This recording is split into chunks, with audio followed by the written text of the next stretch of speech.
भारत गौरव आचार्य श्री पुलक सागर जी गुरुदेव के प्रवचन और लेटेस्ट धार्मिक भजन व कार्यक्रम निशुल्क देखने व सुनने के लिए हमारे YouTube चैनल जीन शरणम मीडिया को आज ही सब्सक्राइब करें और सबसे पहले देखने के लिए बेल आइकन पर क्लिक जरूर करें।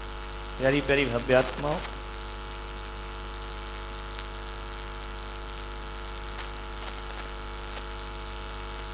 ईंट सीमेंट और लोहे से जो बनता है उसे मकान कहते हैं। मकान को बनाने के लिए ईंट की जरूरत होती है, सीमेंट की जरूरत होती है, लोहे की जरूरत होती है, रेत की जरूरत होती है, और इन सब से भी ऊपर सब कुछ हो और पैसा ना हो तो भी मकान बनने वाला नहीं।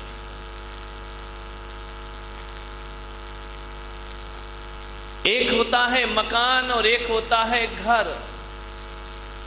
मकान बनाने के लिए ईंट पत्थरों की जरूरत है, पैसों की जरूरत है, लेकिन घर बसाने के लिए ईंट पत्थरों की जरूरत नहीं, वहां पैसों की जरूरत नहीं। घर बसाने के लिए तो रिश्तों की जरूरत है और प्रेम की जरूरत हुआ करती है। प्रेम और रिश्तों से, संबंधों से घर बसा करता है, मकान बनाया जाता है, घर बसाया जाता है। घर बसाने के लिए पैसा नहीं, हमारे भीतर का प्रेम होना चाहिए, हमारे संबंधों में महत्व होना चाहिए। मकान वो है जिसमें सुंदर फर्नीचर लगता है, मकान वह है जिसमें कीमती पर्दे लगाए जाते हैं, मकान वह है जिसे सजाया जाता है, और घर वह है जहाँ कीमती फर्नीचर नहीं, वहाँ पर्दों से शोभा नहीं हुआ करती है, जहाँ पर दादा दादी, नाती पोते, बेटे बहू और चाचा ताऊ रहा करते हैं, उसे घर कहा करते हैं, उसे घर कह करके बुलाया जाता है। मकान सजाना पड़ता है और घर संवारना पड़ता है। ध्यान रखिए, घर को संभालने की कला सीखना है। मान्यवर, वह समूह जहां भावनाएं हो, जहां संवेदनशीलताएं हो, जहां त्याग हो, जहां बलिदान हो, जहां एक दूसरे के मान सम्मान का ध्यान रखा जाए, उस समूह को मैं परिवार का नाम दिया करता हूं। वह परिवार समझा जाता है। परिवार, ध्यान रखना मान्यवर, परिवार बिखर रहा है, मकान बन रहा है। परिवारों को संभालने की कला सीखिए। आखिर दो भाइयों के बीच ऐसा क्या घट जाता है, ऐसी कौन सी बात आ जाती है कि एक भाई दूसरे भाई का दुश्मन बन के खड़ा हो जाता है? ऐसा क्या बात मन में आ जाती है बड़े होते होते कि एक भाई कहता है ये धंधा तेरा है और एक भाई कहता है ये धंधा मेरा? परिवार बट जाता है, धंधे अलग अलग हो जाते हैं, व्यापार बट जाते हैं। मुझे समझ नहीं आता कि एक खून इतना भी बट जाया करता है कि एक दूसरे से बोलना और देखना भी पसंद। ये हालात है हमारे देश के। भाई भाई में झगड़े हैं, बेटे और पिता की नहीं बनती है, और हम धर्म की बड़ी गहरी गहरी बातें किया करते हैं। मान्यवर, जिस परिवार में दो भाई साथ साथ रहा करते हैं, जिस परिवार में चार भाई साथ साथ रहा करते हैं, जिस परिवार में एक दूसरे के बच्चे ये नहीं बताते कि ये मेरे चाचा का लड़का है, ये मेरे ताऊ का लड़का है, वह परिवार जिसमें दादा दादी भी साथ रहा करते हैं।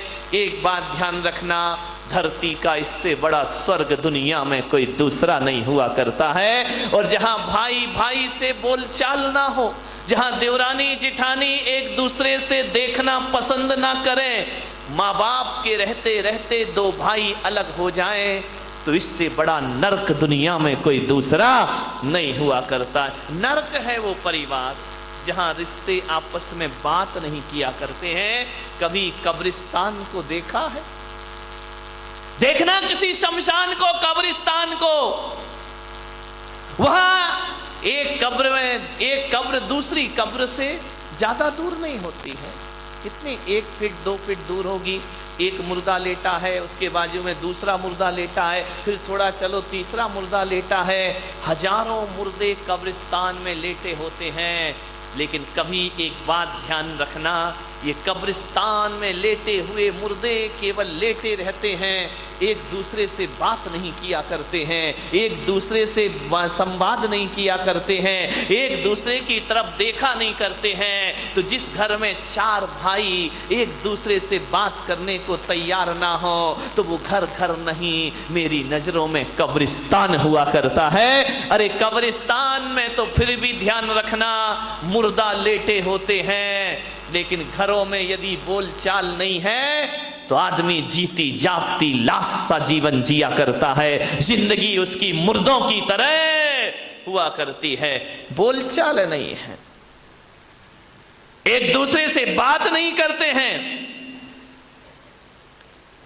मेरे देश की संस्कृति एक कलात्मक इमारतें नहीं हैं, कुतुब मीनार, ताजमहल, अजंता एलोरा की गुफाएं, लाल किला, ये मेरे देश की संस्कृति नहीं है मेरे भाई। यदि ये मेरे देश की संस्कृति हो जाएगी तो मेरा देश तो पत्थरों का देश हो जाएगा। लेकिन भारत पत्थरों का देश नहीं, ये संवेदनाओं का देश है, ये दिलों का देश हुआ करता है। हमारी पहचान क्या है? हमारी पहचान है मेरे देश की धरती सोना उगले उगले हीरे मोती। कौन सा सोना उगलती इस देश की धरती? कौन सा हीरा मोती उगलती है इस देश की धरती? हाँ, इस देश की धरती ने ये कंकड़ पत्थरों के हीरे मोती को महत्व तो नहीं दिया।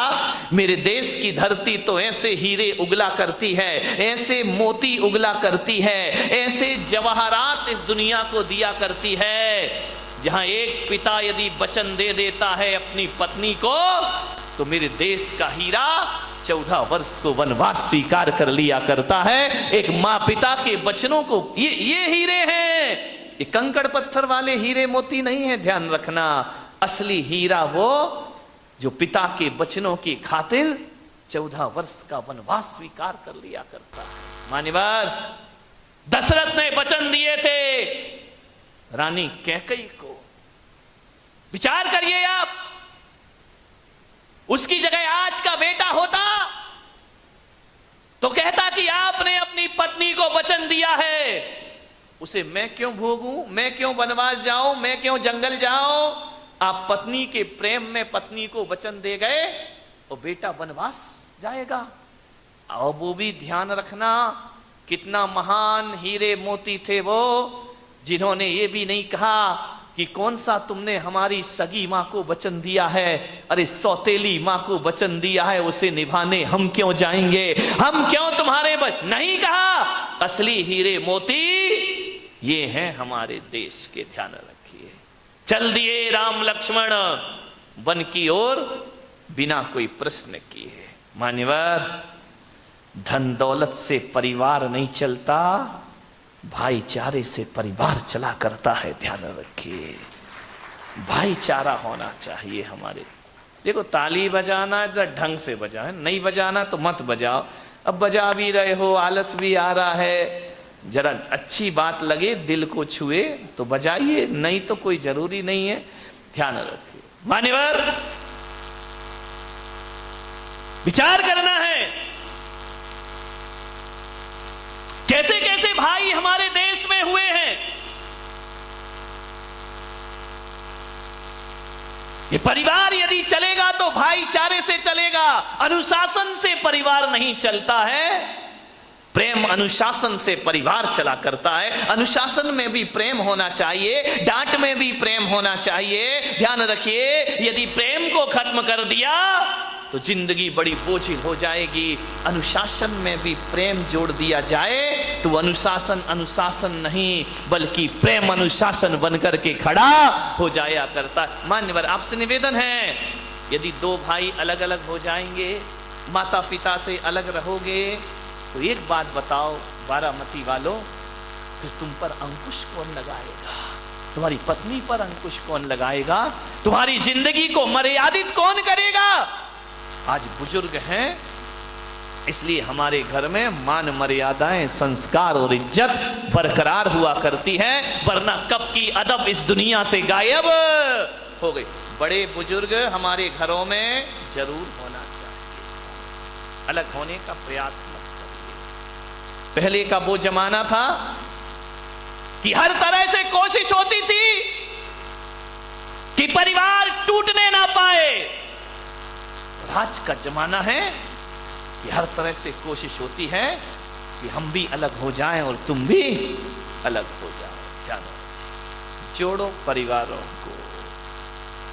एक नारी यदि संकल्प कर ले कि मैं अपने परिवार को बिखरने नहीं दूंगी, एक नारी, ध्यान रखना, मुझे क्षमा करना, जब तक इनकी शादी नहीं होती, दो भाई बड़े प्रेम से रहा करते हैं, लड़ लेते हैं, झगड़ लेते हैं, फिर एक हो जाते हैं। लेकिन जैसे ही देवी आ जाती है, घरों में दीवारें खड़ी हो जाती हैं, परिवार बट जाता है, अलग अलग हो जाया करते हैं। एक बात ध्यान, एक आदमी ने मुझसे कहा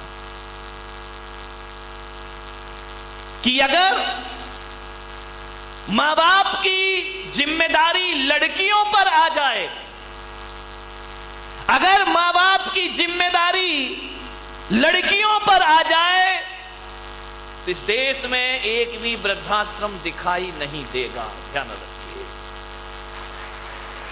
अगर मां बाप की जिम्मेदारी लड़कियों पर आ जाए तो इस देश में एक भी वृद्धाश्रम दिखाई नहीं देगा। लड़के ने कहा, अगर सभी लड़कियां सास ससुर को मां बाप का दर्जा दे दें तो देश में एक भी वृद्धाश्रम दिखाई नहीं देगा।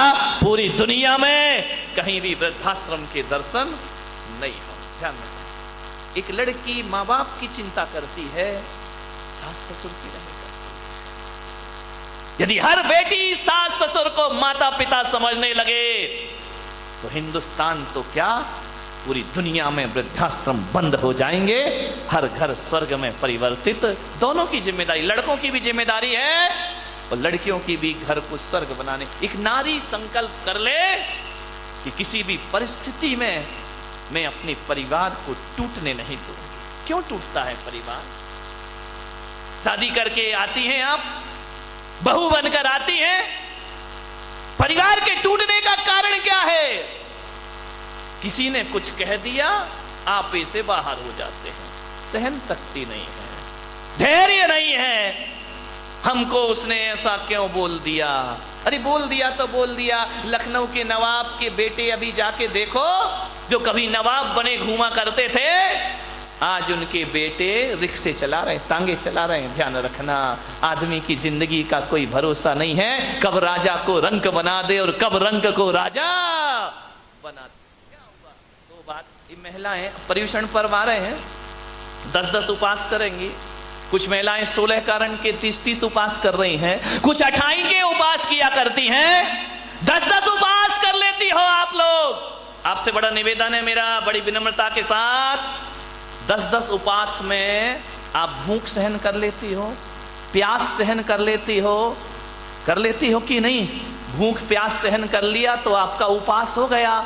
लेकिन मेरा आपसे निवेदन है, भूख सहन ना हो तो कोई चिंता की बात नहीं है, प्यास सहन ना हो तो कोई चिंता की बात नहीं है। मैं तो कहता हूं उपास नहीं होता तो मत करो, अरे 2 रोटी खा लो, लेकिन प्रेम की जिंदगी जियो अपने घरों में, नफरत का वातावरण मत।